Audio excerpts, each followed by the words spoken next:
Bienvenue les amis sur la meilleure chaîne, je m'appelle Paul Lefebvre et aujourd'hui je vous présente une vidéo sur les fameuses bombes de défense. Alors installez-vous confortablement, prenez une bouteille de Tabasco et suivez-moi pour cette vidéo en mode piquant. Oui, mes très chers amis, j'ai toujours considéré les bombes de défense comme l'un des outils indispensables pour la défense au domicile. Alors, peut-être pas le seul outil, mais le matos essentiel, l'incontournable pour se tenir propre. Mais par contre, la grande question est comment faire son choix? Parce que je me suis vite rendu compte que lorsqu'on parlait de bombes de défense, une foule de questions jaillissaient. Vers quelle contenance se diriger? Petite, moyenne, grande? Quel produit neurotoxique choisir? Poivre, lacrymo, gaz sarin? Non, je déconne, pour le dernier, c'est pas possible. Mais aussi, quel support préféré pour la substance? Du gel, du gaz? Ensuite, c'est quoi la portée de ces machins? Et la dernière et grande question, quelle est l'efficacité de ces produits? Alors je vous invite à me suivre dans cette vidéo et vous aurez la réponse à chacune de ces questions. Allez, laissez la vidéo sur les bombes de défense? Eh ben c'est parti.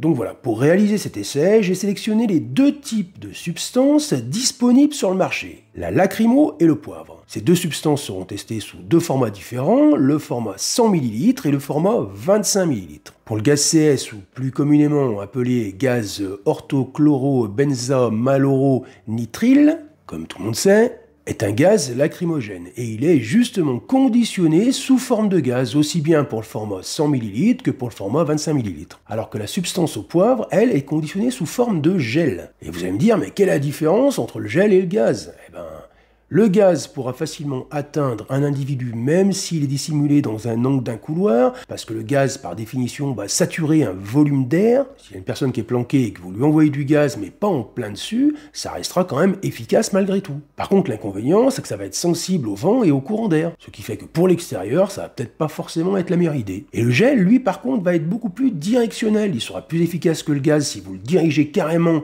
vers la personne à neutraliser, mais il sera moins efficace si vous voulez saturer une zone sans que la personne soit présente. Maintenant, au sujet des différences entre les deux substances, entre la lacrymo et le poivre. Eh bien, pour vous expliquer ça, je vais commencer par vous raconter une petite anecdote. En 2009, j'ai voulu acheter une bombe lacrymo pour laisser à la maison pour ma femme quand elle était toute seule. Et c'est celle-ci que j'avais achetée. Je suis donc allé comme tout bon citoyen qui se respecte dans une armerie pour qu'il me conseille sur le matériel à choisir. Par contre, attention, je vous promets que l'histoire que je vais vous raconter est totalement authentique. Ça va être quasi du mot à mot. D'ailleurs, il n'est pas impossible que l'armurier en question se reconnaisse. Donc l'armurier vers qui je me suis tourné en 2019 pour l'achat d'une bombe lacrymo m'a dit un truc du style « Mais non mon pauvre monsieur, c'est pas une bombe lacrymo qu'il vous faut, c'est une bombe au poivre. C'est nul la lacrymo qu'il me dit, c'est complètement dépassé, maintenant c'est le poivre, c'est beaucoup plus efficace. » Moi je connaissais pas du tout l'existence des bombes au poivre. Mais en plus j'étais pas très chaud pour le poivre, parce que la lacrymo je connaissais, ça avait pensé à un gaz neurotoxique, donc oui je connaissais.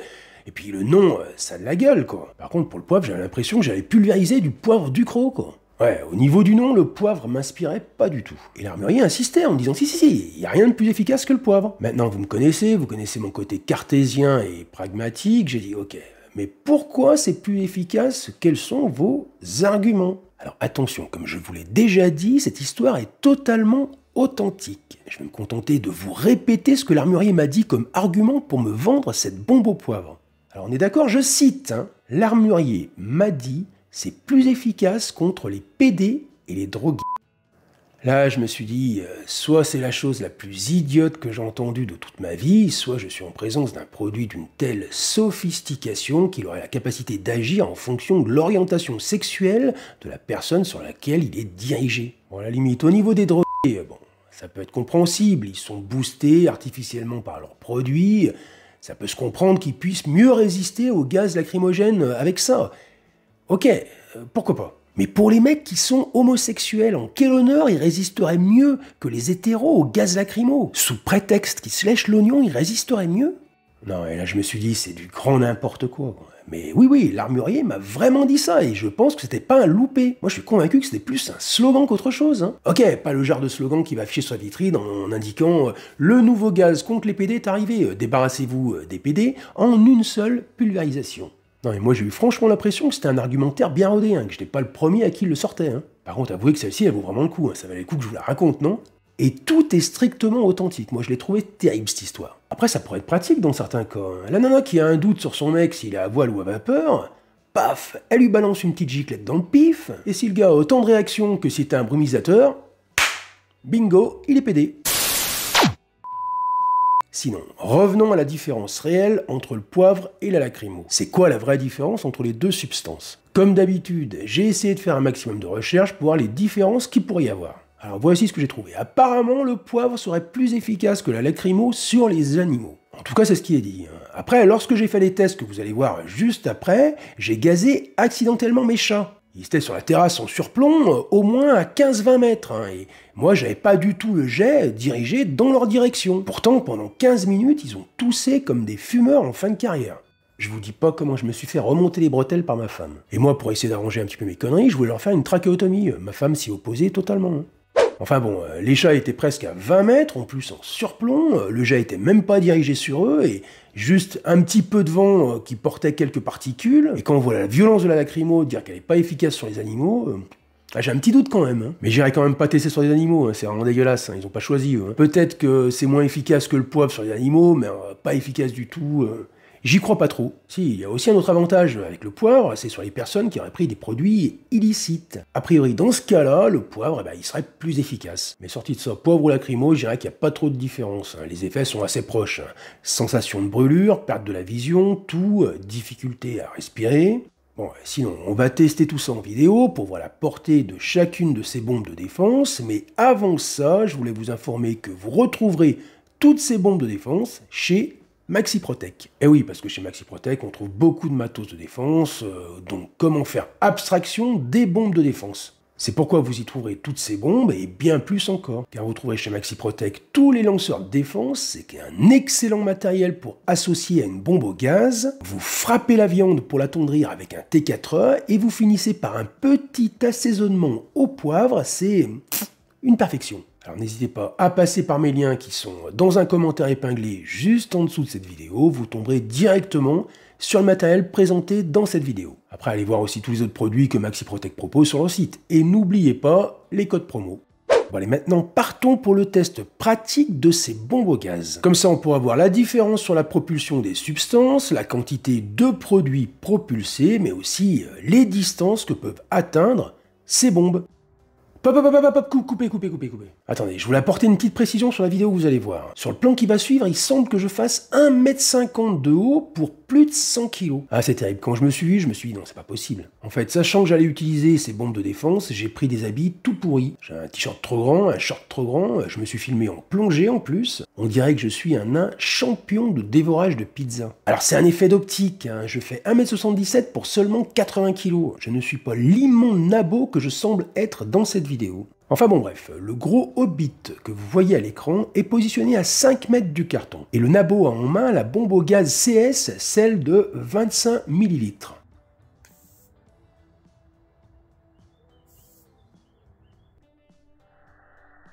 Au-delà de 1,80 m, il n'y a plus grand chose comme produit. En plus, dans les 1,80 m, je compte la longueur du bras du nain. Ouais, on est d'accord, la portée, c'est vraiment pas terrible. Allez, on passe au gel au poivre, toujours avec la petite version, celle de 25 ml.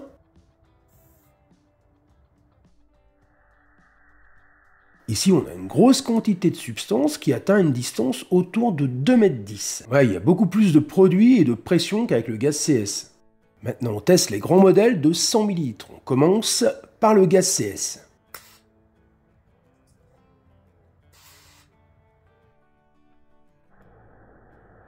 Là, ça commence à être pas mal. La majorité du produit atteint 3,20 m. Ça commence à faire une distance plus confortable. On embraye avec l'autre bombe de 100 ml, celle avec le gel au poivre.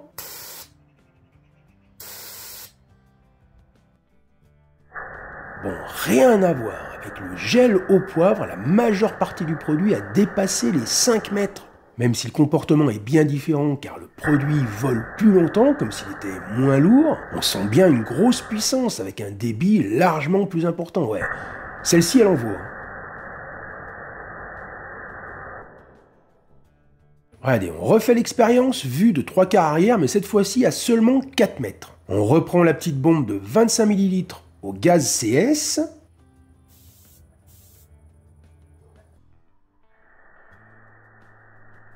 Ouais, on a l'impression de balancer une petite giclette de parfum avec ce truc. T'es attaqué par un gros chien, t'as ça en main, je serais pas trop rassuré quoi.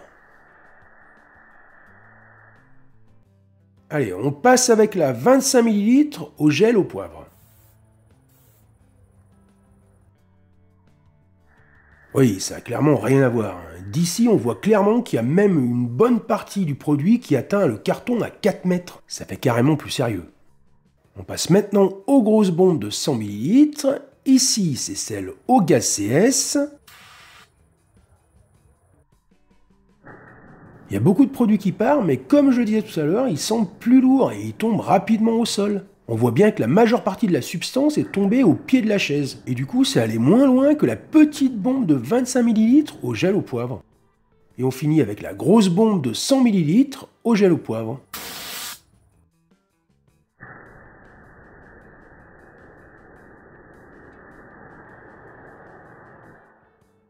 Ouais, il n'y a pas photo. À 4 mètres, le carton est abondamment aspergé. C'est de loin la plus performante. Il n'y a pas de débat possible là-dessus. Oui, c'est clair qu'elle est plus performante. Par contre, regardez un peu ça.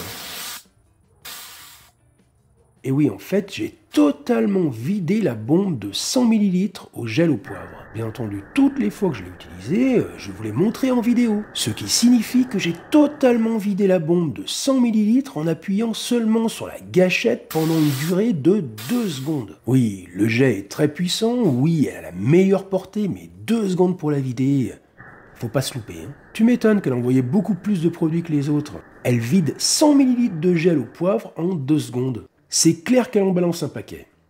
Oui, quand je vous parle de 2 secondes, en fait, c'est que j'ai précisément contrôlé le temps en mettant la vidéo au ralenti et en regardant précisément le temps d'appui pour chaque bombe. Et en plus de ça, je les ai pesées avant et après utilisation pour voir la quantité de produit que j'avais consommé par rapport au temps où j'avais appuyé. Oui, j'ai fait un truc propre à la Paul Lefebvre. Parce qu'il me paraissait essentiel de savoir l'autonomie qu'on pouvait avoir avec chacune de ces bombes. Et d'ailleurs, personnellement, j'ai trouvé ces résultats assez révélateurs. Donc déjà, pour la 100 ml au gel au poivre, j'ai vidé 100 ml en 2 secondes. Après la 100 ml au gaz CS, j'ai vidé seulement 30 ml, mais en 1 seconde, 6. Ok, la portée est moins bonne, le jet est moins puissant, mais l'autonomie est presque 3 fois plus importante. Ça compte aussi, ça, hein. Ensuite, avec la petite bombe de 25 ml au gaz CS, j'ai vidé seulement 4 ml en 2,5 secondes. Ça fait seulement 16% de la contenance. Et pour finir avec la bombe de 25 ml au gel au poivre, j'ai vidé pareil 4 ml mais en 1,7 secondes. C'est clair que la 25 ml au poivre, elle débite plus que le gaz CS. Avec 50% d'appui en moins, j'ai vidé autant de produits. Oui, donc le choix n'est pas facile quand même. Entre la 100 ml au poivre, qui est plus efficace mais qui se vide en 2 secondes, la 100 ml au gaz CS qui dure presque 3 fois plus longtemps, mais qui a presque moitié moins de portée, c'est pas évident de choisir. Déjà, je dirais que la 25 ml au gaz CS, je l'éliminerai. Je la trouve vraiment pas assez péchue. La 25 ml au poivre inspire plus confiance. Alors du coup, suite au test de ces 4 bombes, j'ai demandé à Maxi Protec qui m'envoie une bombe supplémentaire, un nouveau conditionnement, une bombe au poivre presque à mi-chemin entre la 25 et la 100 ml, là 75 ml. Peut-être qu'elle va être le meilleur compromis possible entre la durée d'utilisation et la portée. Eh ben on va tester ça. Allez, c'est reparti. Je suis donc toujours à 4 mètres du carton.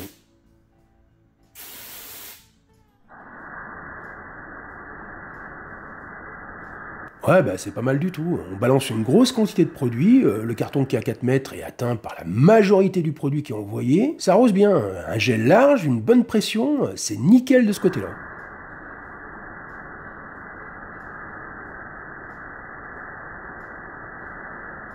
Maintenant, regardons combien on a consommé avec cette bombe. Eh bien, en appuyant sur la bombe pendant 1,3 secondes, on a consommé 12 ml, soit 16% de la contenance totale. Ce qui signifie que pour la vider complètement, il faudrait autour de 8 secondes d'appui. Et cette fois-ci, on est pas mal du tout.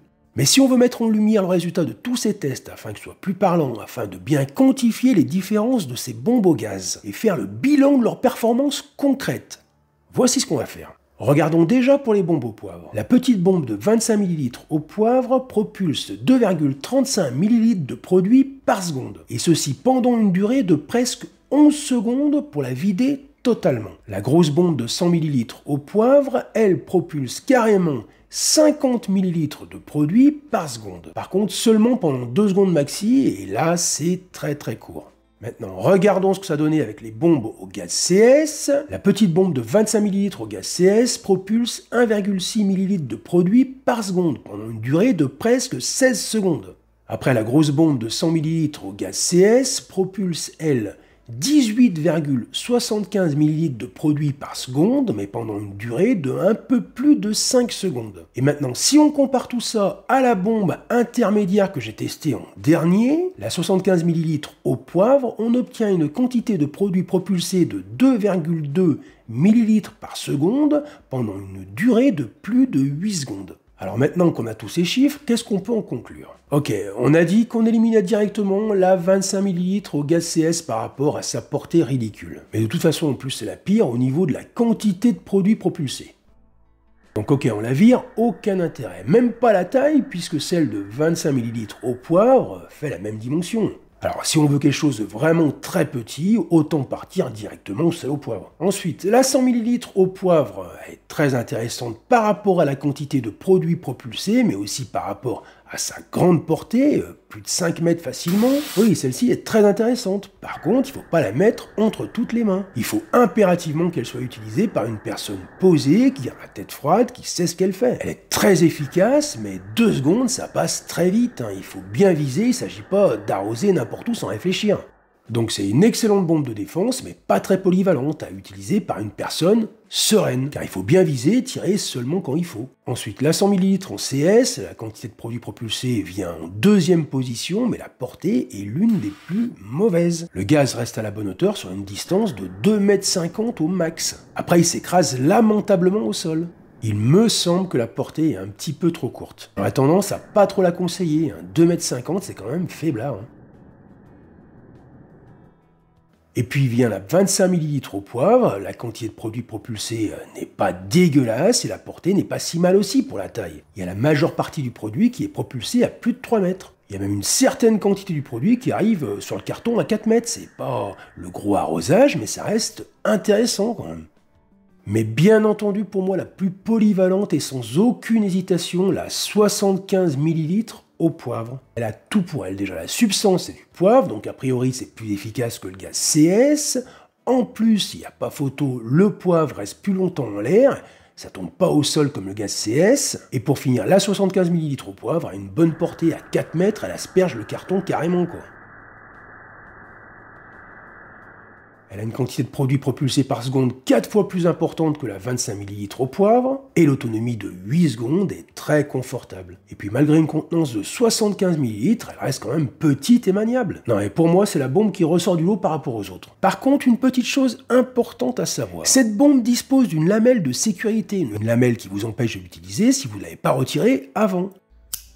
Un conseil, virez-la direct. C'est un coup à l'oublier le jour où vous en aurez besoin, ou alors de ne pas avoir le temps de l'enlever dans le feu de l'action. Non, autant c'est difficile d'oublier d'enlever la grosse goupille sur une 100 ml, autant là c'est du n'importe quoi, c'est impossible d'y penser le moment venu. Même si ça comporte un petit risque d'enlever la lamelle de sécurité, je trouve que c'est bien plus risqué de la laisser, car on peut l'oublier. Surtout que c'est primordial de tester vos bombes de temps en temps. Déjà, il faut la tester à la réception, parce qu'on ne sait jamais, il peut y avoir un défaut, et puis après, au bout de 2 ans, par exemple, pour voir si elle fonctionne toujours. Ah oui, je vais en profiter pour vous raconter une deuxième petite anecdote, par rapport au test des bombes de défense. Je connais une dame qui a autour de 80 ans, et suite à plusieurs altercations, voire même agressions verbale, on va dire. Je rappelle au passage que le port d'une bombe de défense est totalement interdit par la loi. Mais bon, c'est son choix, je ne discute pas. Elle a préféré risquer une amende de 500 balles plutôt qu'un coup de couteau. Je trouve pas ça très judicieux, car un coup de couteau, tu fais 2-3 points et t'es remboursé par la sécu et c'est marre, alors que c'est quand même 500 balles d'amende si tu te fais choper avec une bombe de défense. Ça fait quand même du fric, mais bon, enfin, je discute pas, chacun ses priorités. Donc cette dame se promenait toujours avec sa petite bombe de défense dans son sac, et comme elle est d'origine italienne, elle est assez à cheval sur l'hygiène, et lorsqu'elle va au WC dans les hôtels ou dans les restaurants, avant de s'installer, elle désinfecte tout, la cuvette, la poignée, etc. Elle a alors aussi toujours du gel hydroalcoolique sur elle. Et bien un jour, dans les WC d'un restaurant, elle a désinfecté la cuvette de WC avec de la lacrymo. Ah, c'est super efficace. Par contre, dommage, elle n'a pas pu faire ce pourquoi elle était venue. Oui, elle s'est trompée de bombe et elle a gazé tous les sanitaires du resto. Encore une fois, c'est une histoire totalement vraie. Celle-ci, je tenais vraiment à vous la raconter. Elle vaut le coup aussi, non ? Mais comme quoi, il faut quand même faire gaffe. Hein. Enfin bon, par la même occasion, elle a pu tester sa bombe, et d'ailleurs, elle m'a dit qu'elle marchait super bien. Hein. Alors juste avant de vous quitter, je voulais vous reparler de la bombe au poivre de 2009. Parce qu'a priori, les bombes de défense auraient des dates de péremption assez courtes, souvent on parle de 2 ans. Ici, nous sommes sur une bombe au poivre qui a carrément 16 ans. D'ailleurs, c'est écrit en toutes lettres sur la bombe, expire en 2012. Eh ben, on va voir ce qu'elle donne après toutes ces années. On est toujours à 4 mètres.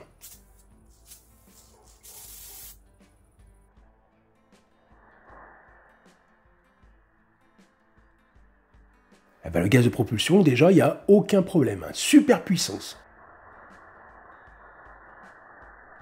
Oui, je l'ai vidé, mais je l'avais déjà pas mal utilisé plusieurs fois dans le passé. Hein. Non, et pas sur quelqu'un, hein, juste pour la tester. Hein. Ah si, une fois sur des souris dans mon atelier. J'en avais balancé à plusieurs endroits dans les coins. 24 heures après, j'ai retrouvé toutes les souris en plein milieu de l'atelier avec la gueule ouverte, elles pouvaient pas l'ouvrir plus grand. Et du coup, ça fonctionne super bien sur les bestiaux. Après, peut-être que j'ai eu du bol, hein. Sinon, comme vous avez pu constater, cette bombe de 2009 a super bien fonctionné au niveau de la propulsion, ça, ok. Mais au sujet de l'agent irritant, ça donnait quoi? Ben, j'ai contrôlé sur le carton, il était actif. Hein. Après, vous dire à quel point, j'en ai aucune idée, c'est quand même difficile à quantifier. Ceci dit, il semblerait que le poivre soit moins sujet à la péremption que le gaz lacrymo. D'ailleurs, au sujet des dates de péremption des bombes de défense, allez voir le guntuber Morbach. Il a fait une bonne vidéo là-dessus. Comment? Morzak? Morzak, tu dis? Ah oui, désolé, Morzak, ouais. Non, j'ai confondu avec les petits animaux de compagnie, là, de Mika. Ouais, il y en a 3 ou 4, toujours sur lui. Hein. Ouais, ils font un super boulot, dès qu'il a besoin, il passe à la bectance. Il les a dressés et tout, hein. Il leur a même donné un nom à chacun. Hein? Ah non, je sais pas comment il s'appelle. On n'est pas intime à ce point-là, hein. Oui, désolé, je m'égare un peu, j'aime tellement les reportages animaliers, désolé. Sinon, pour finir au sujet des dates de péremption des bombes, je pense qu'en partant sur 4 ans, ça devrait donner une bonne marge. Surtout pour le poivre. D'ailleurs, je vous conseille le poivre dans tous les cas. Je vois pas bien l'avantage de lacrymo par rapport au poivre. Le poivre serait plus efficace sur les animaux, sur les personnes qui auraient pris des substances, et peut-être même sur les personnes... Enfin bon, vous voyez quoi. En plus, à chaque fois, la substance se comporte mieux en l'air, la date limite d'utilisation est plus longue, non, il n'y a pas photo, pour moi, c'est le poivre. Enfin voilà, je vous rappelle que vous pouvez trouver toutes ces bombes de défense chez Maxiprotec. En tout cas, merci d'avoir suivi cette vidéo, merci pour vos likes, vos commentaires et vos abonnements. Et comme d'habitude, je tenais à profondément remercier tous les souscripteurs et donateurs de la chaîne. Merci à tous ceux qui me soutiennent, même que ce soit pour un don ponctuel de seulement 1 €, c'est déjà pas mal, ou ceux qui préfèrent passer par le biais d'une souscription de la chaîne, ou alors vous pouvez passer aussi par Tipeee ou Paypal, mais quelle que soit la manière, un très grand merci pour vos contributions. Elles m'aident réellement à continuer de vous proposer mes vidéos. Enfin voilà, gratitude à tous ceux qui contribuent pour votre soutien, et d'avance merci à ceux qui rejoindront. Sur ce, je vous dis à très bientôt pour, plein d'autres vidéos. Allez, salut les amis!